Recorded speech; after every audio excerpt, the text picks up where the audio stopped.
Vai me acompanhar através das redes sociais, através do meu canal, que é o canal Deus Não Está Morto, com certeza. Se você ainda não se inscreveu no meu canal, se inscreva lá, acione o sininho para toda vez que tem um vídeo novo você ser notificado e ser abençoado com a palavra de Deus, amém? A palavra de hoje é a nação que busca fazer a vontade de Deus. Esse é o tema de hoje. A nação que busca fazer a vontade de Deus. E hoje meditaremos no livro do profeta Oséias, capítulo 2, versos 1 até o 9, para honra e glória do Senhor Jesus. Amém? Diz a palavra do Senhor: dizei a vossos irmãos, ame a vossas irmãs, Ruama, repreendei vossa mãe, repreendei, porque ela não é minha mulher, e eu não sou seu marido, para que ela afaste a marca da sua infidelidade do rosto, e os seus adultérios de entre seus seios. Caso ao contrário, eu a deixarei despida como no dia em que nasceu. Farei dela um deserto, e a tornarei como uma terra seca, e a matarei de sede. Não terei compaixão de seus filhos, pois seus filhos são filhos da infidelidade, porque sua mãe se prostituiu, aquela que os concebeu agiu de forma vergonhosa. Ela diz: seguirei meus amantes, que me dão pão e água, lã e óleo e bebidas. Portanto, eu lhe cercarei o caminho com espinhos e levantarei uma cerca contra ela, diz o Senhor, para que não ache suas veredas. Ela irá atrás de seus amantes, mas não os alcançará. Procurará, mas não os achará. Então dirá: voltarei ao meu primeiro marido, porque eu estava melhor do que agora. Amém, glória a Deus. Queridos, hoje eu quero contar a história do profeta Oséias.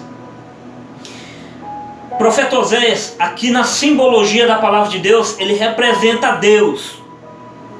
Só para você entender aqui a mensagem de hoje à tarde. E a mulher de Oséias representa Israel. Então, na simbologia aqui de Israel, capítulo 2, temos Oséias representando Deus, e temos a esposa de Oséias representando Israel. A palavra de Deus, ela narra um perfil, uma característica de como era a esposa de Oséias. A palavra de Deus fala que por diversas vezes ela deixava o seu esposo, que era o profeta naquela época, profeta Oséias, para se prostituir com outros homens. Mas o que a palavra de Deus está falando aqui abertamente, a qual talvez você ainda não entendeu. Deus, através da palavra, usando um texto figurativo, ou seja, usando Oséias como uma personagem, ele fala ao povo de Israel que o povo de Israel há muito tempo tem se prostituído, buscado a servir outros deuses e não a ele, Deus de Israel. E eu quero ser bastante direto nessa mensagem, até mesmo por conta do tempo, e quero alertar a nação brasileira de que, assim como o povo de Israel buscava outros maridos e não o Deus de Israel, assim também não é tão diferente nos dias de hoje, trazendo para o nosso século 21. A nação brasileira, ela tem passado por várias circunstâncias, vários episódios, e ela não é diferente do povo de Israel, a qual a palavra de Deus aqui está citando. A nação brasileira, ela tem se prostituído de forma perversa com outros deuses. Tem adorado deuses feitos de madeira, tem adorado deuses feitos de gesso, tem adorado pessoas de carne e osso e deixado de adorar aquele que vive, que reina e que é Deus. O povo de Israel naquele momento, querido, ele passava por uma situação, por um momento de indecisão.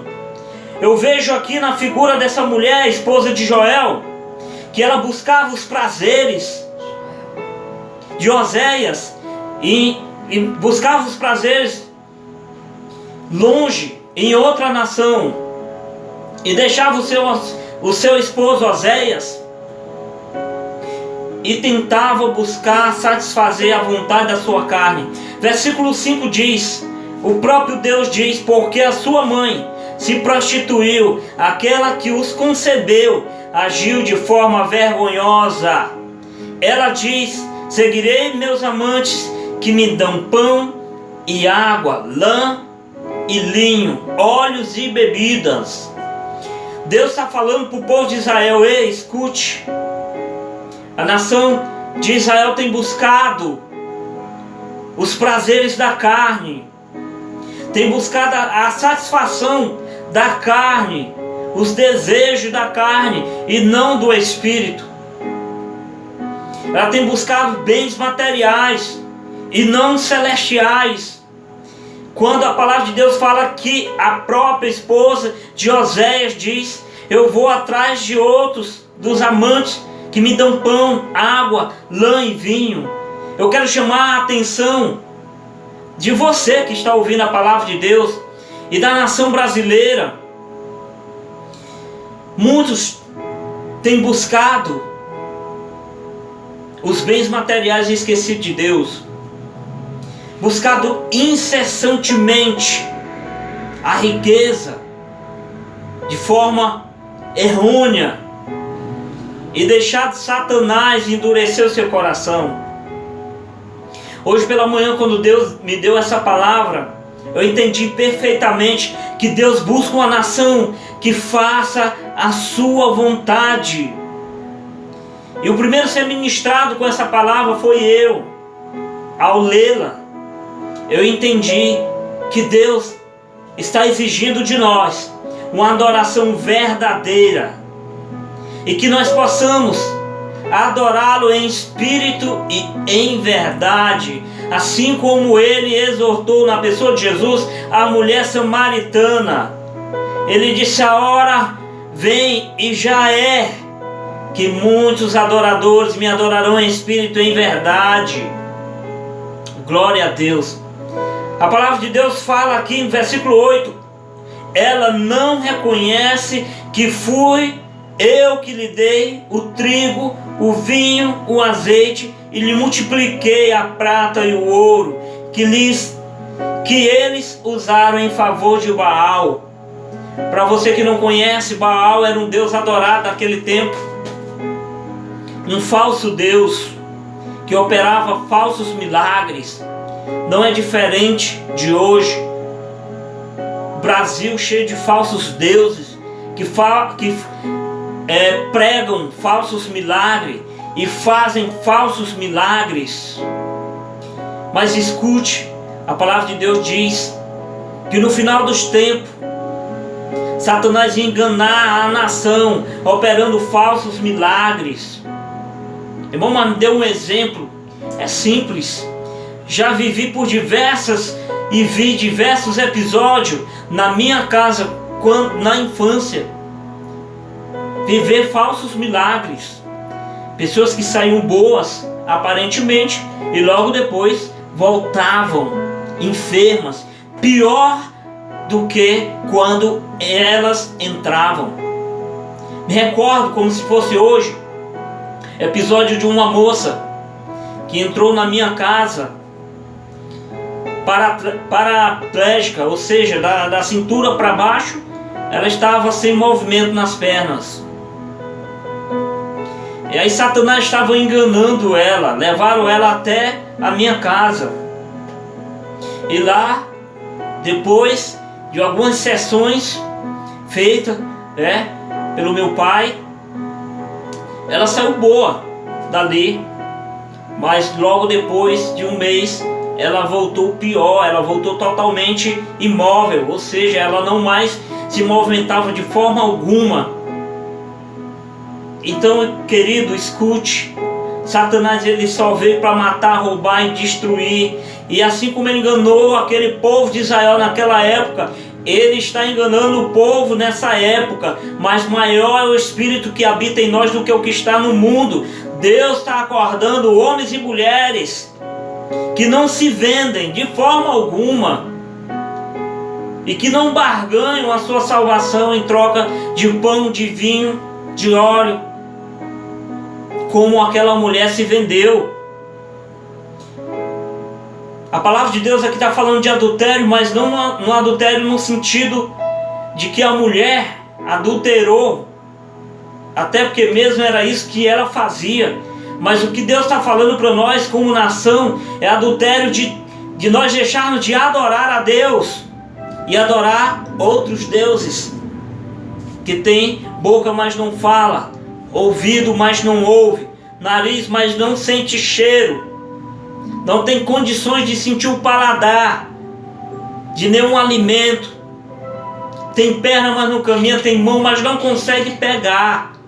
E para se locomover de um lugar para outro, é necessário que alguém coloque-o no colo, ele leve de um lugar para outro. Aí é como uma canção da irmã que ela fala que Deus é esse. Então Deus tem chamado a atenção do povo de Israel através de Oséias, usando Oséias como um texto figurativo.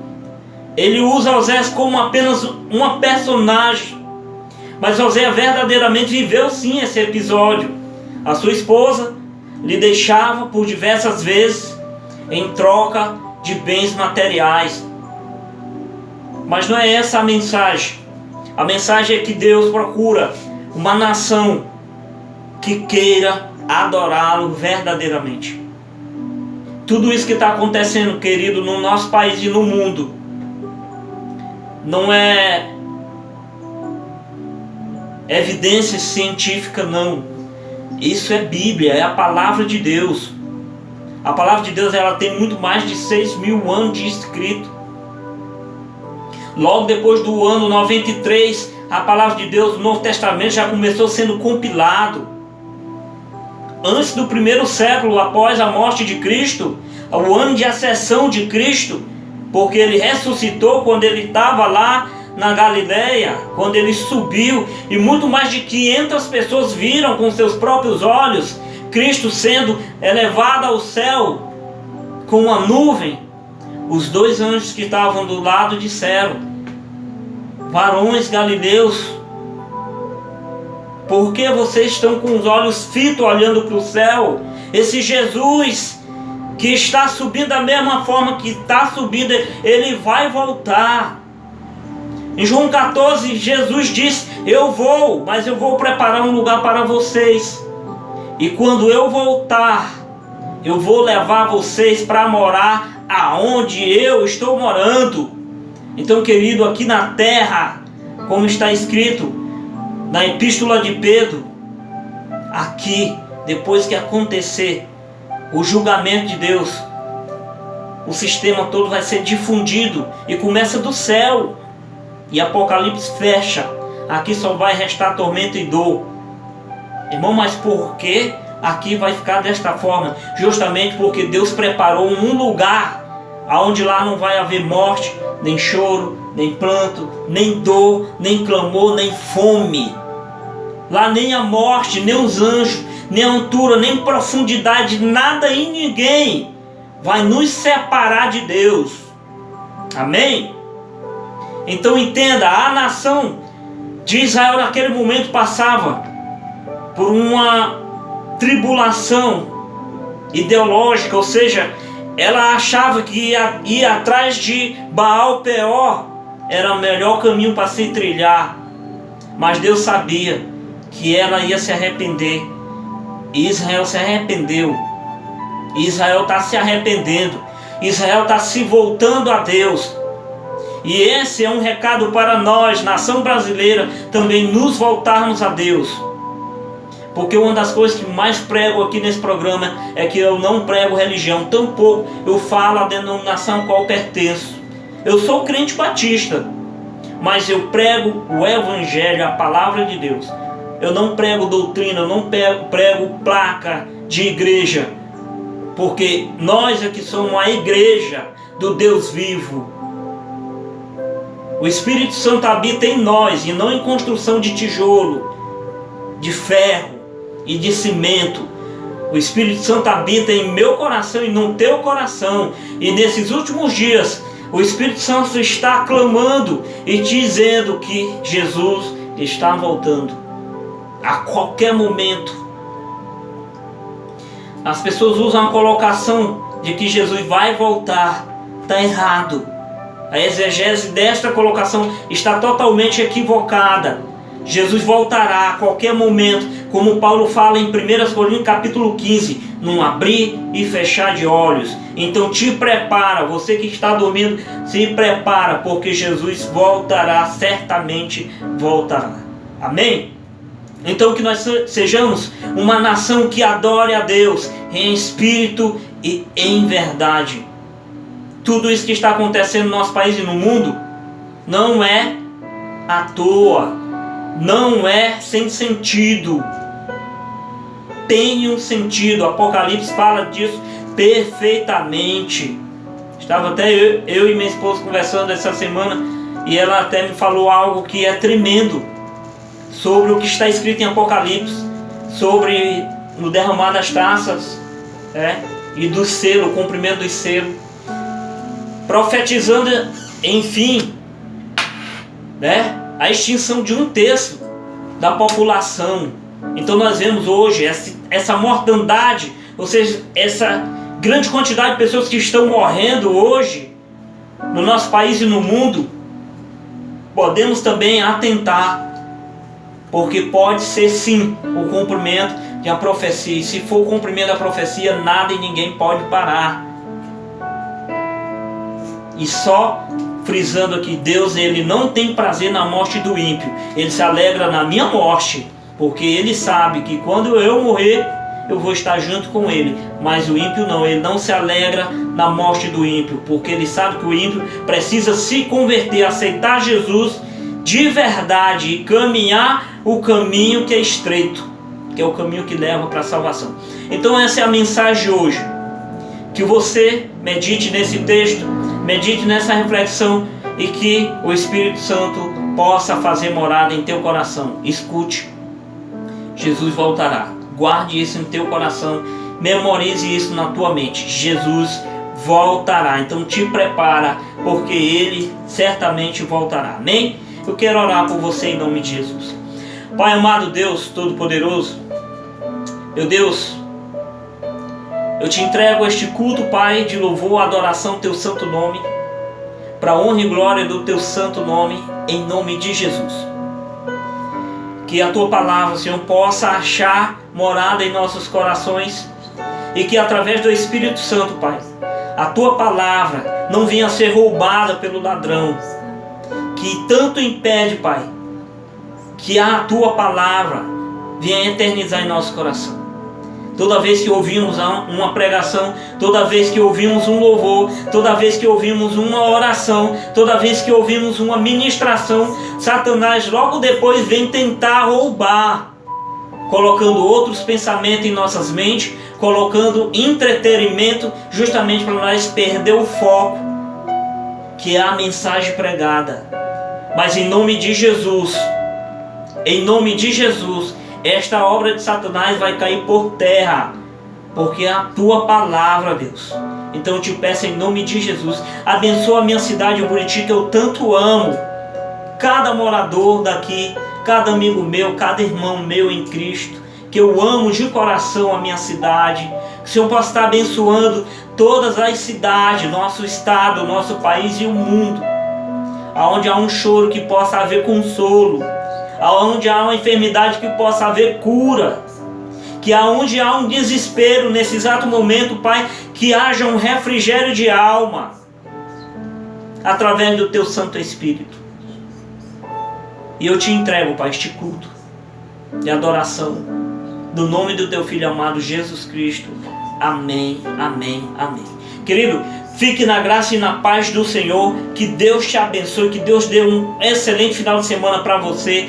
Terça-feira, se Deus me permitir, eu vou estar aqui para honra e glória do Senhor Jesus. Amém? Fique na graça e na paz do Senhor. Fui.